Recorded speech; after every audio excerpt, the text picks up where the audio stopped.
très intéressant quand on m'a parlé pour la toute première fois de open banking et je ne m'y connaissais pas du tout. Je pensais, ah, enfin les banques vont avoir les portes ouvertes les dimanches. Malheureusement, ce n'était pas ça. Depuis, j'ai fait mon devoir à domicile pour me renseigner un tout petit peu. Mais j'aimerais déjà avoir une petite introduction de vous. En général, comment est-ce que vous percevez l'arrivée de l'open banking? Une toute petite introduction.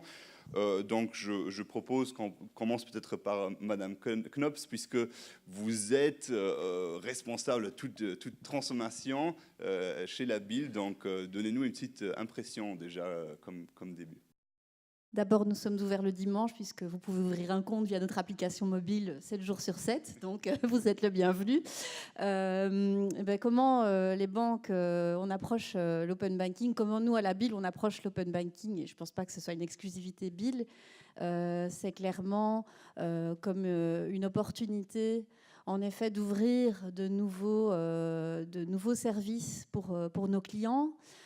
Aussi une opportunité de travailler différemment avec des nouveaux acteurs comme les fintech, de travailler aussi à développer des services avec des partenaires comme les assureurs. Donc pour nous, c'est important parce que ça va nous permettre de réinventer les différents parcours clients. Et on sait que les clients nous attendent sur ces parcours clés de leur vie. Voilà. Monsieur Berscheid, vous êtes là pour aussi aider aux banques et à des différents acteurs de s'adapter à l'open banking. Comment est-ce que vous voyez les premiers défis en ce sens?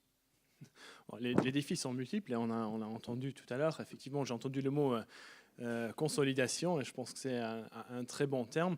Il s'agit vraiment de rassembler toutes les informations qui existent au sein des banques et d'essayer de les exposer vers des services en interne, mais également vers des services en externe. Et ce n'est pas un exercice très facile. Donc là, avec l'arrivée de la PSD2, je pense qu'on est tout au début de cette initiative-là. Il y aura encore beaucoup de travail à faire pour les banques pour mettre à jour leur système informatique, pour pouvoir déjà avoir accès à ces informations qui voudront être partagées avec des tiers ou des applications tierces qui voudront en bénéficier pour créer des nouveaux services, des nouveaux parcours clients aussi. Donc ça va un peu bouleverser les expériences utilisateurs qu'on connaît aujourd'hui, qui sont principalement quand même contrôlées par les banques. Ça risque de changer avec l'open banking, où il y a des tiers qui vont beaucoup plus prendre la main sur l'expérience client et sur le parcours client aussi, pour leur proposer les services dont ils ont besoin, mais en se reposant toujours sur les informations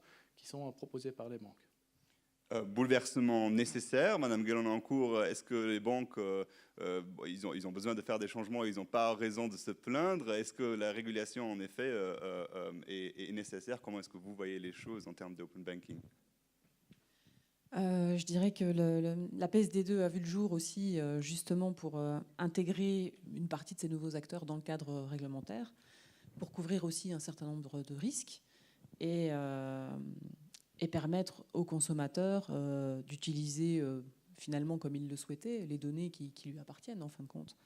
Et donc la directive sur les services de paiement est vraiment là pour donner un cadre qui apporte aussi de la sécurité. Donc l'objectif, c'était à la fois de faciliter l'innovation, de permettre à ces nouveaux acteurs de prendre aussi leur place à partir du moment où ils suivent les règles du jeu.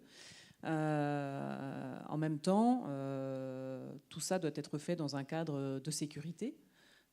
Et c'est, je crois, donc les différents objectifs qu'essaie d'atteindre la PSD2. Pour le reste, pour les autres services, puisque l'open banking, c'est bien plus large, ma foi, nous verrons. Pour le moment, tout est encore possible. Je pense que l'approche que suit le régulateur en général, c'est d'abord d'étudier ce qui se passe sur le marché. Ce n'est pas forcément un souhait du régulateur de tout réguler tout le temps. Donc, si les acteurs savent s'organiser entre eux de manière correcte, en respectant les règles du jeu, en respectant les consommateurs, etc., il n'y aura pas forcément nécessité de tout réguler. On verra. Et cette organisation, M. Putz, c'est vous qui essayez encore aussi d'essayer à l'organiser, d'aider aux banques, de rendre possible cette transformation. Est-ce que vous voyez, parce qu'on a parlé de toutes les alternatives, est-ce que les banques risquent de se faire ubériser? On parle beaucoup d'ubérisation dans beaucoup de domaines. Est-ce que vous voyez ce risque aujourd'hui, enfin risque ou opportunité? Je crois qu'au niveau de Open Banking, on parle toujours des grandes banques qui ont des centaines de milliers de clients, mais aussi, par exemple, la réglementation PSD2 est aussi là pour les petites banques. Et ça, c'est vraiment le plus grand défi pour les petites banques pour répondre aux exigences réglementaires par rapport à ça. De l'autre côté, les banques doivent prendre maintenant des décisions. Ça veut dire jusqu'ici, il y avait beaucoup de banques qui ont pris seulement le rôle de follower et jamais le first mover. Et je crois que dans le futur, il n'y a que des first movers tout le temps. Si on est follower, alors le client a déjà la possibilité d'utiliser les mêmes services auprès d'une fintech ou d'une autre banque. Ça veut dire que les banques doivent être beaucoup plus proactifs. Et c'est en discutant avec les banques, ils sont en train de chercher leur chemin pour répondre à cette nouvelle contrainte. C'est un peu comme les Spice Girls, tell me what you really, really want. Hein? Et de plus en plus, on remarque que ce n'est pas seulement maintenant, il faut définir des stratégies où on veut aller. On ne peut plus faire tout, spécialement dans les banques privées aussi, parce qu'on parle beaucoup que PSD2, c'est que corporate et retail, mais au niveau aussi banque privée, il y a beaucoup qui se bougent. Et voilà, c'est le change management qui s'impose et on doit remettre en question l'organisation interne. Oui, ça ne suffit pas seulement de répondre aux exigences Open Banking, mais pas de déduction. Il y a des grands changements qui s'imposent à l'intérieur des établissements. Madame Knopp, je ne sais pas si vous allez avoir aussi une comparaison musicale en ce sens, mais est-ce que pour vous, c'est difficile de faire changer les choses chez vous, Head of Business Transformation? Est-ce que des fois, il y a encore un peu le problème de sortir les dinosaures qui ne veulent pas changer au sein d'une entreprise? Est-ce que pour vous, c'est un challenge? Alors, bon, c'est sûr, c'est pas évident. J'ai toujours dit que, voilà, ça fait 10 ans que je travaille plutôt sur l'innovation dans les banques et que mon rêve, ce serait peut-être de créer une banque à côté, tellement parfois par l'intérieur, c'est très difficile d'innover et de changer les mentalités. Ce qu'on a choisi de faire à la BIL, je vais parler de l'expérience que nous on a menée, c'est donc de fusionner nos équipes IT et métiers. Donc mes équipes et les équipes IT, parce que j'ai un correspondant IT, ont complètement fusionné. On a lancé une transformation agile aussi. L'agilité, c'est pas une méthode pour délivrer des projets, c'est vraiment amener un nouveau mindset dans la banque, un mindset de collaboration, un mindset où on se donne le droit aussi d'échouer, un mindset où finalement le métier doit aussi essayer à travers les projets de se rapprocher des enjeux technologiques et l'IT doit se rapprocher des enjeux métiers. Bref, tout ça, ça demande du travail. Moi, je peux dire qu'aujourd'hui, à la BIL, j'ai eu la chance de trouver des équipes qui sont montées dans le train avec beaucoup de volonté, beaucoup d'enthousiasme, qui sont aujourd'hui assez heureuses de travailler dans cet environnement. Après, on n'a pas encore changé toute la banque, mais je pense que cette approche agile doit s'appliquer aussi dans la transformation des banques, c'est-à-dire de se dire on va essayer avec un petit groupe de personnes de faire évoluer les choses et d'avancer, et puis petit à petit de disperser la bonne parole auprès des autres équipes et de changer la banque. Oui. Monsieur Berscheid, vous êtes aussi un innovateur, vous êtes un des créateurs aussi du système DigiCash. Récemment, on a vu l'annonce d'Apple, une carte bancaire d'Apple. Est-ce que tous ces nouveaux services vont vraiment prendre tout le marché, ou est-ce qu'il y aura toujours une part de la clientèle qui restera avec les banques classiques et les jeunes qui vont utiliser tous les nouveaux services? Ou est-ce qu'il y a vraiment un mix? À quoi est-ce qu'on peut s'attendre vraiment? Bon, pour reprendre cet exemple concret avec la carte écrite d'Apple, donc c'est un peu un cas particulier, parce qu'Apple, bon, c'est un grand acteur, mais dans l'espace des cartes et crédits, donc ils ont fait ça avec Goldman Sachs. Donc Goldman Sachs qui est également une banque qui n'est pas nécessairement beaucoup active dans le, dans le retail banking. Donc les deux acteurs sont un peu nouveaux entrants, même si c'est des acteurs colossaux, mais sont des nouveaux entrants sur ce marché-là. Donc ce qui rend un peu l'offre de services intéressante. J'ai lu également qu'il y a un cashback à hauteur de 2% pour tout achat qu'on fait avec la carte Apple. Donc effectivement, c'est un challenge pour les acteurs qui existent déjà. Maintenant, prévoir si ça prendra ou non, l'incentive est certainement là. Reste à voir si la clientèle se lancera là-dessus. Le marché aux États-Unis est certainement beaucoup différent que celui en Europe. Aux États-Unis, l'interchange, donc en gros le montant que touche la banque sur chaque transaction de carte et crédit est beaucoup plus élevé qu'en Europe. En Europe, le montant maximum que peut toucher une banque a été réduit par la Commission européenne à 0,3%. Donc c'est beaucoup moins intéressant de déployer ce modèle en Europe. Donc il faut effectivement voir qu'est-ce qui va se passer dans le futur sur cette carte-là. Mais c'est vrai qu'il y a des nouveaux entrants qui ne sont pas nécessairement des fintech. Donc fintech, c'est un terme assez large. Mais moi, je parlais plutôt de nouveaux entrants qui rentrent dans un marché où ils n'étaient pas avant, donc qui n'ont rien à perdre. Et je pense que ça fait une très grande différence. Les acteurs traditionnels qui sont déjà établis, ils ont toujours un business existant, ils doivent faire attention qu'ils ne se cannibalisent pas eux-mêmes sur différents départements, potentiellement dans les banques. Donc il y a une stratégie commune qui doit être établie, tandis que les nouveaux entrants qui rentrent dans un marché, ils n'en ont rien à perdre. Donc ils ont une liberté, une agilité beaucoup plus élevée, ce qui rend effectivement ces acteurs-là beaucoup plus dangereux pour les acteurs établis. Beaucoup de nouveaux entrants, beaucoup de partage d'informations. Pour la CSSF, Madame Gallon-Court, est-ce que c'est un grand défi? Quel est le rôle du régulateur dans ce nouveau monde? Est-ce que vous avez besoin de beaucoup plus de personnel? Ou quelle est la... On n'a plus de place dans les bâtiments. Un deuxième bâtiment peut-être, on ne sait jamais. Donc, quel est donc le rôle du régulateur dans ce nouveau monde open banking? Moi, je pense qu'on a plusieurs rôles à jouer, en fait. Le premier, c'est d'essayer de comprendre aussi tous ces changements. Donc nous aussi, on a à faire notre propre veille sur les business models, sur les technologies, comprendre les nouveaux risques potentiels. Donc ça, c'est une première chose. On peut le faire au niveau national. Je pense que la CSSF le fait régulièrement. Elle a fait un white paper sur l'intelligence artificielle. Elle réfléchit à la blockchain. Elle a fait sa propre circulaire cloud, ce qui n'est pas le cas de tous les pays, etc. On a également la possibilité de partager pas mal de choses avec nos collègues européens. Et puis tout ce qui est fintech, de toute manière, est quand même un sujet qui intéresse tout le monde. Donc la Commission a son FinTech Lab, l'EBA a son FinTech Knowledge Hub, etc. etc. Donc ça, c'est le premier rôle que je verrai.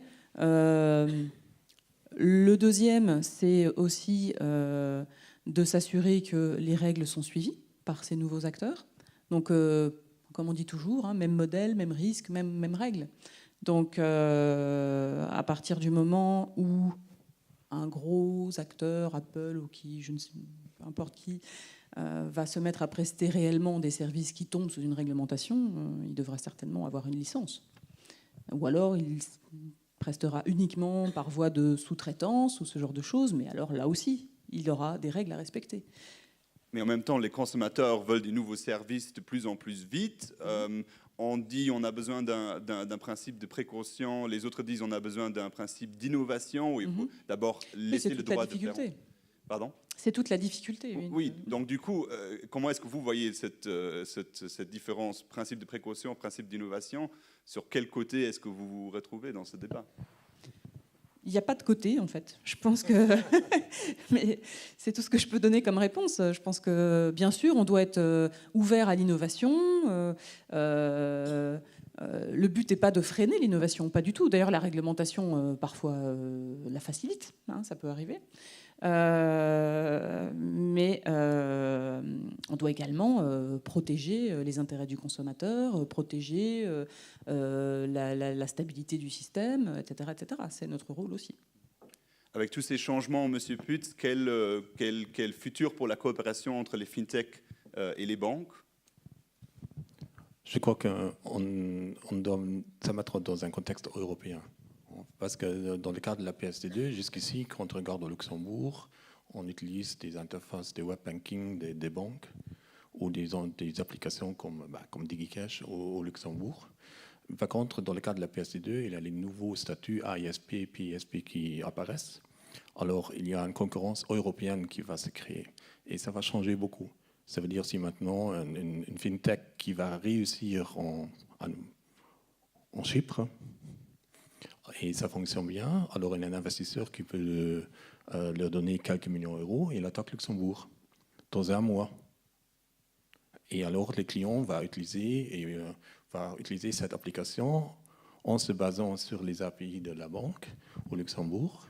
Et il a une super expérience client. Et je crois que cette compétition, on ne doit pas trop sous-estimer parce que c'est quelque chose de vraiment, vraiment nouveau. Et en plus, dans le cadre de la PSD2, il n'y a pas de contrat entre la banque et la fintech. Ça veut dire que la fintech a le droit d'utiliser les API par d'office. La banque ne peut pas dire non. Et ça crée vraiment des nouvelles situations aussi légales qu'on doit regarder. Et maintenant, voilà, c'est la grande concurrence qui vient comme ça. Ça, de mon avis, on va avoir quelques surprises de TPP qui viennent de la Suède et qui vont tester leur application au Luxembourg ou quelque chose comme ça. Et voilà. Et pour les banques, ils doivent aussi agir. Ils doivent être first mover. Ils doivent mutualiser aussi parfois les efforts de créer ensemble des nouveaux produits, afin de donner à l'ensemble des clients luxembourgeois une jolie offre. C'est mutualiser les efforts afin de donner la meilleure expérience aux clients. Parce que voilà, la concurrence est européenne et ça, c'est quelque chose qui est vraiment nouveau dans le cadre de la PSD2. Et tous ces nouveaux services demandent aussi des nouveaux systèmes de sécurité et d'authentification. Oui.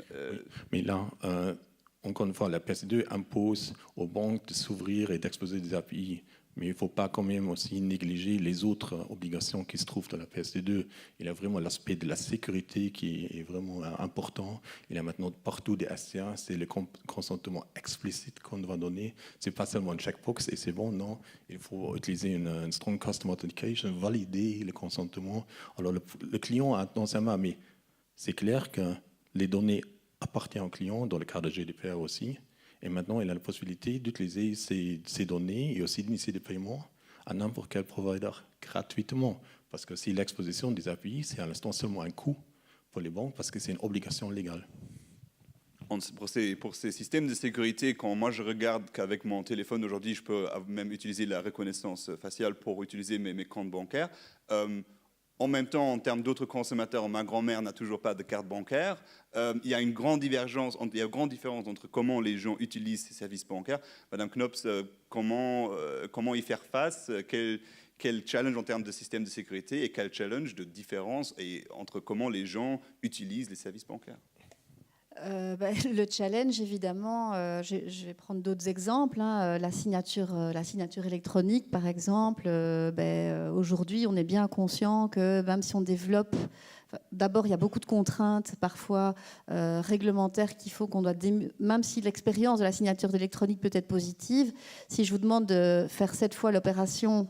Même si c'est en électronique, c'est des processus lourds. Donc, on a toujours des contraintes légales et réglementaires qui peuvent parfois vraiment nous amener à nous dire est-ce qu'on ne doit pas retourner discuter pour assurer quand même que dans les contrôles qu'on voudra faire face à la digitalisation des documents et des signatures, qu'on puisse quand même garantir une expérience positive. Et puis après, je prends cet exemple-là parce que c'est un sujet qu'on discute pas mal aujourd'hui aussi chez nous, c'est de se dire on a en effet des clients qui demain... ne seront pas spécialement prêts à signer avec leur propre device via, en effet, du Face ID Recognition ou ce genre d'authentification.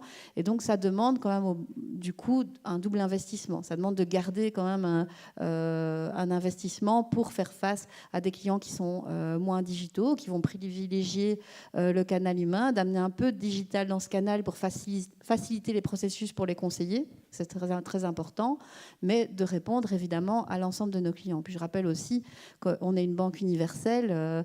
Tu as parlé des clients retail, corporate. Nous aussi, on a du wealth. Donc il faut en effet qu'on qu'on s'adapte à l'ensemble de nos clients. Ou alors, il faut faire un choix et se dire on n'est qu'une banque digitale. Voilà. Madame Guélan-Lancourt, est-ce qu'il faut protéger les consommateurs d'eux-mêmes? Moi, j'étais à un voyage cette semaine, j'avais oublié mon token, du coup, j'ai pas pu faire un paiement en ligne. Moi, j'aurais préféré d'utiliser juste mon téléphone pour le faire avec une reconnaissance faciale, mais peut-être c'est pas assez sécurisé. Est-ce qu'il faut mettre des limites parce que les consommateurs, si eux, ils auraient le choix, mettraient le moins de sécurité possible? Je pense que c'est un beau challenge pour les banques ou les PSP en général de trouver des solutions d'authentification qui soient à la fois sécurisées et qui permettent une bonne expérience client. Mais maintenant, on voit de plus en plus ce genre de solutions. Des solutions mobiles, donc pas besoin d'emmener son token avec soi, et qui, heureusement, sont tout à fait sécurisées. C'est possible. Les moyens d'innovation sont aussi que, peut-être la question à Monsieur Berscheid, que j'aurai dans le futur la possibilité d'avoir une application qui même réunit toutes mes informations bancaires sur une application. En même temps, il y a pas mal de risques car le consommateur ne sait pas nécessairement qui peut être un fraudeur. Donc la question de fraude est actuelle. Comment y remédier? Qui est responsable et comment identifier très vite qui a fait l'erreur en termes de divulgation d'informations qui n'auraient pas être divulguées? Quelles mesures est-ce qu'on peut mettre en place? Bon, déjà, il faut savoir que tous ces acteurs que vous venez d'évoquer sont des acteurs régulés, donc aussi bien les banques de toute manière, mais également les tiers, donc les TPP, qui vont créer ces applications d'agrégation de comptes. C'est des acteurs régulés, donc ils doivent répondre aux critères d'entrée à ce marché-là. Donc ils sont aussi bien régulés, mais aussi audités. Donc ils ont l'obligation de respecter les règles du marché, de pouvoir reproduire en cas de fraude toute la liste des fichiers log qui permettraient en fait de reproduire la situation, comment s'est produite cette fraude, et pour pouvoir retracer qui exactement, enfin l'origine de cette fraude, d'où est-ce qu'elle vient exactement. Donc en termes de système informatique, je pense aujourd'hui la fraude qui se fait est beaucoup moins basée sur l'exploitation de failles informatiques plutôt que de failles sociales. Où on parle de social engineering, où les hackers, ce qu'ils font, c'est pas qu'ils s'attaquent à l'infrastructure informatique, mais qui envoient des emails à des personnes pour essayer de les convaincre de faire certaines actions. Jusque la semaine dernière, ma collègue a reçu un email de supposé moi-même, qui lui demandait écoute, est-ce que là je suis en réunion, est-ce que tu peux vite faire un virement de autant d'argent à telle et telle personne? Voilà, il y a pas besoin d'avoir une faille technique à ce niveau-là, c'est juste faut éduquer les gens et pouvoir réagir correctement à ce type de demande. Bon, ça s'est vu rapidement parce qu'on ne se parle pas en anglais avec ma collègue, donc ça l'a un peu... Elle se posait des questions, elle m'a demandé effectivement c'est quoi ce truc. Mais oui, la fraude, au quotidien, on est confronté à des tentatives de fraude et il y a les dispositifs à mettre en place, aussi bien au niveau informatique, au niveau social, pour y remédier. Serait-il possible qu'un consommateur va sur son App Store ou Play Store sur Android et trouve une application pour faire ce que je venais de décrire, mais que c'est une application non sécurisée qui essaye de frauder? Est-ce que ça peut arriver? Absolument. Ça existe même sur les App Store. Il y a des applications qui se font passer pour d'autres applications, qui copient exactement l'expérience utilisateur, par exemple d'un web banking, et qui demandent sur cette interface-là, c'est du phishing traditionnel, qui demande à l'utilisateur de rentrer ses accès dans cette application qui n'appartient pas à la banque ou à l'entité qu'elle prétend être. Donc là, effectivement, on essaie de convaincre l'utilisateur à rentrer ses données personnelles dans une application qui n'est pas celle qu'elle prétend être. Du côté du régulateur, est-ce que vous pensez que là, les plateformes ont aussi une responsabilité pour prévenir ces genres de situations? Vous parlez de quelle plateforme? Les stores ou les... Oui, par exemple, les App Store, les Play Store, où les gens trouvent ces genres d'applications et sont trompés, sont fraudés. Ils ont normalement une obligation de vérifier ce qui est posté sur leur store. Après... Oui, mais les Comment conséquences... est-ce qu'il mène ses contrôles? Ce ne Oui. sont pas les entités régulées. Donc, Oui, si je télécharge une application qui me promet une certaine musique et ce n'est pas la bonne musique, il n'y a pas de grandes conséquences. Ici, on parle évidemment d'informations bancaires et d'argent. Donc, est-ce qu'il n'y a pas nécessité d'avoir plus de règles en ce sens pour ces plateformes? ça va être compliqué, je pense. Non, malheureusement, c'est vrai que là, le consommateur est un peu livré à lui-même. Il va falloir qu'il fasse attention à ce qu'il télécharge. Le store a bien sûr sa responsabilité, mais comme on l'a dit, il n'est pas régulé. Donc voilà. Après cette application, l'élément qui est régulé, c'est que normalement, l'accès à la banque, ensuite, aux données, lui, ne doit pas pouvoir se faire n'importe comment. Hein, donc normalement, les systèmes de la banque, l'API, enfin peu importe par où on essaie d'entrer, il y a des authentifications, des moyens d'identification, des moyens pour sécuriser les communications, etc. Et donc normalement, si c'est bien fait, ça ne devrait pas marcher. Au début, Jean-François Terminaux a parlé du Luxembourg et la proximité avec les régulateurs. Là, la proximité est la plus proche possible, on pourrait dire, sur cette table ronde. Monsieur Putz, peut-être, quel message, est-ce que vous avez des messages à passer aux régulateurs? Est-ce qu'il y a encore des améliorations à faire ou est-ce qu'on n'a pas assez d'heures pour... Alors, non, mais on travaille très proche avec le CSF afin en tant que PSF et aussi à aider nos clients de respecter la réglementation et dans l'intérêt de la place. Alors, ça fonctionne très bien, on ne peut pas rien dire, c'est sûr. Difficile. Non, mais vraiment, maintenant, quand on regarde au niveau de les dates de la PSD2, c'est vraiment time is ticking for banks, for providers and for regulators. Dans les prochains mois, il y a beaucoup de demandes d'exception qui vont rentrer auprès de la CSF. Ils ont un temps très limité pour les traiter. Je crois que c'est assez clair. On a reçu une timeline très précise. Les règles du jeu, entre guillemets, sont bien définies. Et je crois qu'on peut bien travailler avec ça. Non, mais là, on n'a rien à dire. Peut-être à cause de la caméra, évidemment, on n'avance pas les réponses que vous voulez avoir. Juste parlons encore très brièvement des incubateurs. Madame Knops, les banques ont créé des incubateurs pour faire face à l'approche des ruptures des fintech et aussi des GAFAM. Êtes-vous optimiste aujourd'hui que vous pouvez faire face à cette concurrence internationale? Sinon, j'aurais pas accepté le poste. Non, mais oui, je pense que... je dis toujours, moi, je suis une vraie banquière. Moi, j'ai travaillé pendant 10 ans avec des clients, donc je sais quelle est la valeur que je pouvais apporter à ces clients et combien l'expertise qu'une banque peut apporter, la sécurité aussi, je crois que c'est quelque chose d'important, était apprécié. Donc, je pense que nous devons, en tant que banque, savoir profiter de nos forces, tout en acceptant, c'est peut-être ce qui nous a manqué, je pense, de nous remettre en doute. Je lisais un livre où on disait que le doute, c'est ce qui nous permet aussi de grandir. Je crois que les banques qui se remettent en question, qui essayent de réfléchir, c'est quoi mon next step demain, sur quoi j'ai envie de me battre, et qui auront aussi un regard, moi j'ai un regard admiratif sur les GAFAM et les FinTech. Je ne vois pas du tout ça comme une concurrence que je n'ai pas envie de voir ou que je dois affronter. Non, c'est une vraie opportunité. Ça nous remet en question, ça nous oblige à réfléchir à ce qu'on veut offrir à nos clients. Si maintenant on poserait la question, donc, si dans 20 ans, est-ce que les banques traditionnelles sont encore le moyen de paiement majoritaire? Je pense que Mme Knops est obligée de dire oui, mais les autres sur la table ronde, est-ce que vous serez même prêt à faire un pari sur ces genres de questions? Dans 20 ans, est-ce que les banques sont encore les moyens de paiement? Oui, on parle que de paiement, mais en général, je crois qu'on va un peu aller plus loin, sachant qu'au Luxembourg, à l'instant, on parle que de la PSD2. Et principalement, on ne parle pas trop d'open banking encore. Des screen scrapers, on ne connaît pas trop. On ne connaît pas du tout au Luxembourg à l'instant, sachant que dans d'autres pays, il y a vraiment... déjà, ils sont beaucoup plus loin que nous. On a pris un peu le TGV, maintenant on s'approche.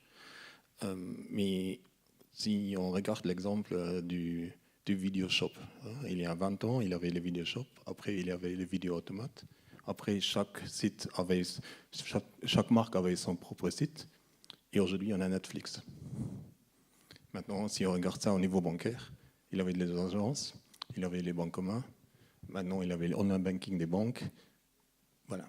Je ne sais pas si les deux schémas vont suivre le même truc, mais il y aura aussi certainement des plateformes de bancaires européens qui vont venir, de mon avis. Peut-être pas à court terme, mais à moyen terme, certainement. Parce que, comme on a déjà bien cité, les GAFA, Google Finance, pour donner un exemple, pourquoi pas. Oui, et encore une remarque, j'étais à Copenhague il y a 2 semaines, c'était le CEO de la Sterling Bank, il a dit, voilà, on prend que les clients simples.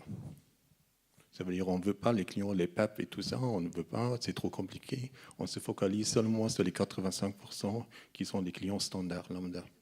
Au niveau aussi de AML, KYC et traitement. Et c'est la question maintenant, sur quel champ de bataille maintenant les fintechs vont voilà, quel champ de bataille ils choisissent. Maintenant, est-ce que les clients plus difficiles au niveau gestion et au niveau de GDPR et compliance, ils vont rester que auprès des banques. Et eux doivent rassurer toute la compliance et toute cette partie. Et les fintechs vont se partager vraiment la partie retail. Et ça, c'est encore pour moi une grande question ouverte. Grande question ouverte, et on aura aussi des questions de vous, du public. Je pense que les questions ont été notées. Donc, est-ce que... OK. Il y a déjà pas mal de questions. Donc, évidemment, le public est aussi très technologique pour utiliser cet outil. Alors, on a une question. Avec PSD2, certaines fintechs se voient contraintes de mettre de nouveaux contrôles, comme par exemple le KYC. Est-ce qu'au final, ce n'est pas une régression, d'autant plus que la banque en relation fera le même contrôle? KYC, des opinions. Madame Gallon-en-Court. Voilà, c'est plutôt... Je ne suis pas du tout une spécialiste AML, mais bon. Le grand principe à ce niveau-là, c'est que chaque entité surveillée est responsable de ses clients. Donc, une personne peut être à la fois client d'une banque et client d'une fintech, d'un TPP régulé. Ils devront donc chacun de leur côté s'assurer que les exigences AML Know Your Customer sont respectées. C'est vrai que ça peut peut-être faire doublon. C'est une bonne piste pour développer de nouveaux services. Je pense qu'il y a déjà quelques acteurs qui se penchent là-dessus pour essayer de mutualiser certains travaux Know Your Customer.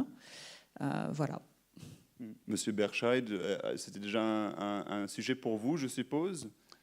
Donc, j'aimerais bien rajouter à ça qu'effectivement, comme disait Mme Gallon-en-Court, c'est un certain travail qui devrait potentiellement être fait en double, mais d'une perspective différente. Le service traditionnellement qui est proposé dans un contexte TPP, tiers, fintech, si on veut, c'est un autre que le service qui est proposé par la banque. Donc les critères selon lesquels on va évaluer le risque du client, on va faire les vérifications sur son background, sont forcément différentes. Donc on regarde le client d'une autre perspective et chacun, effectivement, devra faire son boulot pour identifier le client et faire les vérifications nécessaires que dans le contexte du service presté à ces clients-là, toutes les règles sont bien respectées.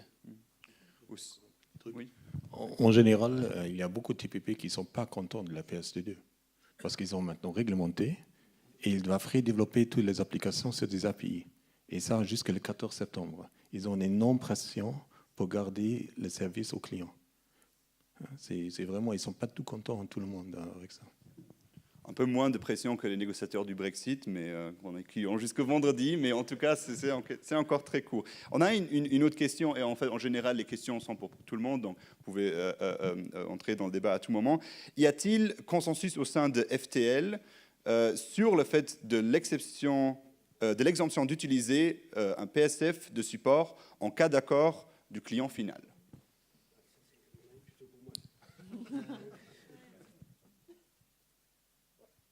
Poser ainsi, la question est extrêmement pertinente. En fait, donc, est-ce qu'il y a un consensus au sein de FTL par rapport au fait que, grosso modo, on ne doit plus être PSF de support dès lors que le client a marqué son accord? c'est exactement ce que dit la loi, déjà.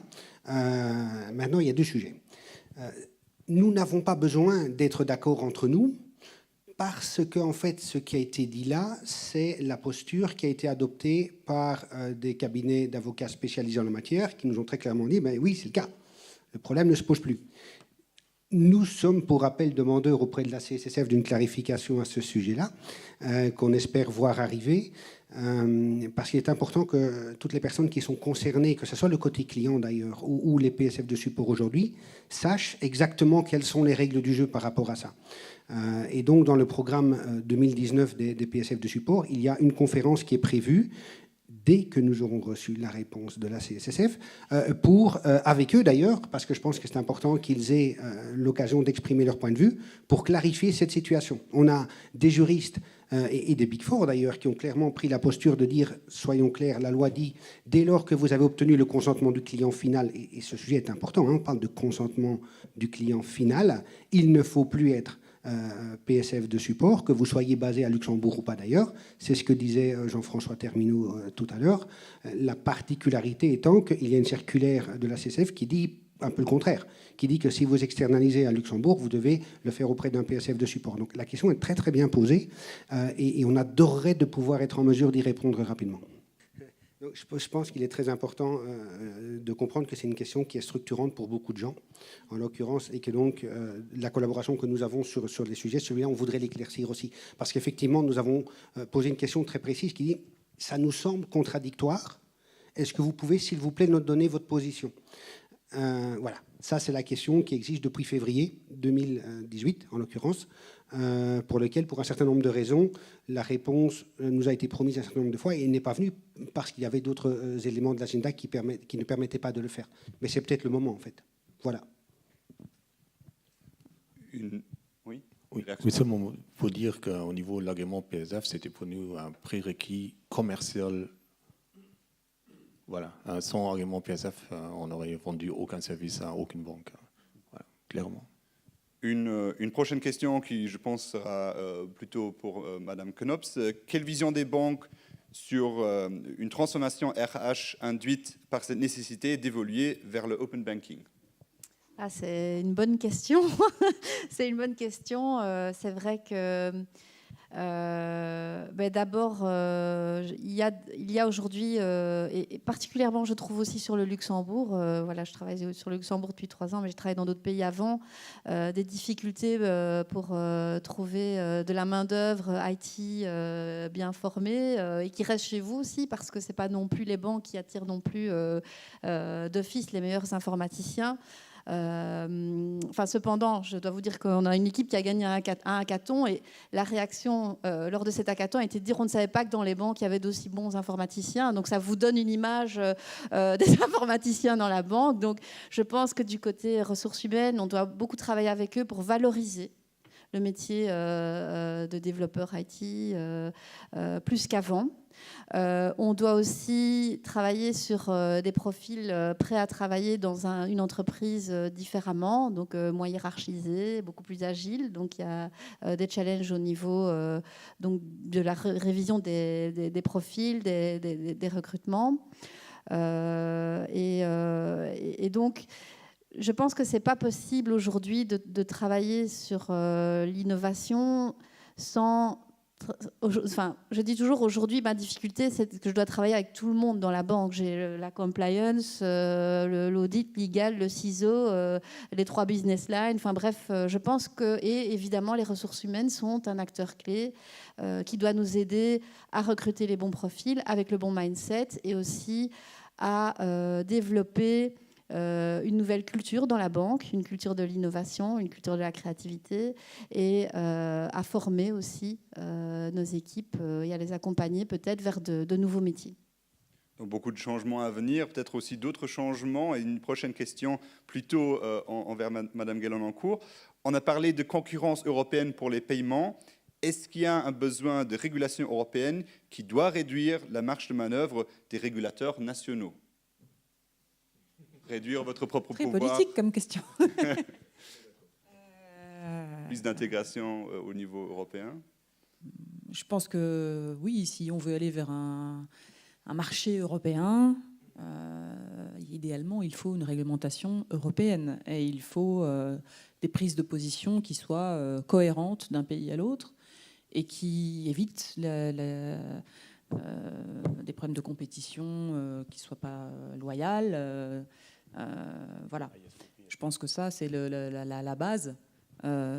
Après, comme vous le savez, chaque pays aime bien aussi garder sa souveraineté, à ses spécificités nationales. On a nos PSF de support, on est les seuls en Europe.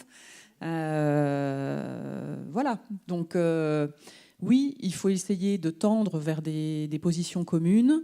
C'est pour ça que c'est aussi très important qu'on se parle beaucoup entre nous, les régulateurs, et c'est ce qu'on essaie de faire de plus en plus. Maintenant, on ne peut pas avoir une solution qui colle à tous les marchés 100%, et il faut quand même essayer de préserver nos particularités quand on le peut.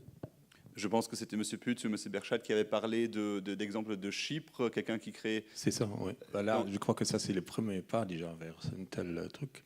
Ça veut dire maintenant des entités nationales qui peuvent avoir un passeport dans un mois pour exercer leurs prestations partout en Europe. Et là, il y a déjà cette discussion parce qu'il y a différents régulateurs qui ont une autre interprétation pour donner l'agrément AISP ou PISP.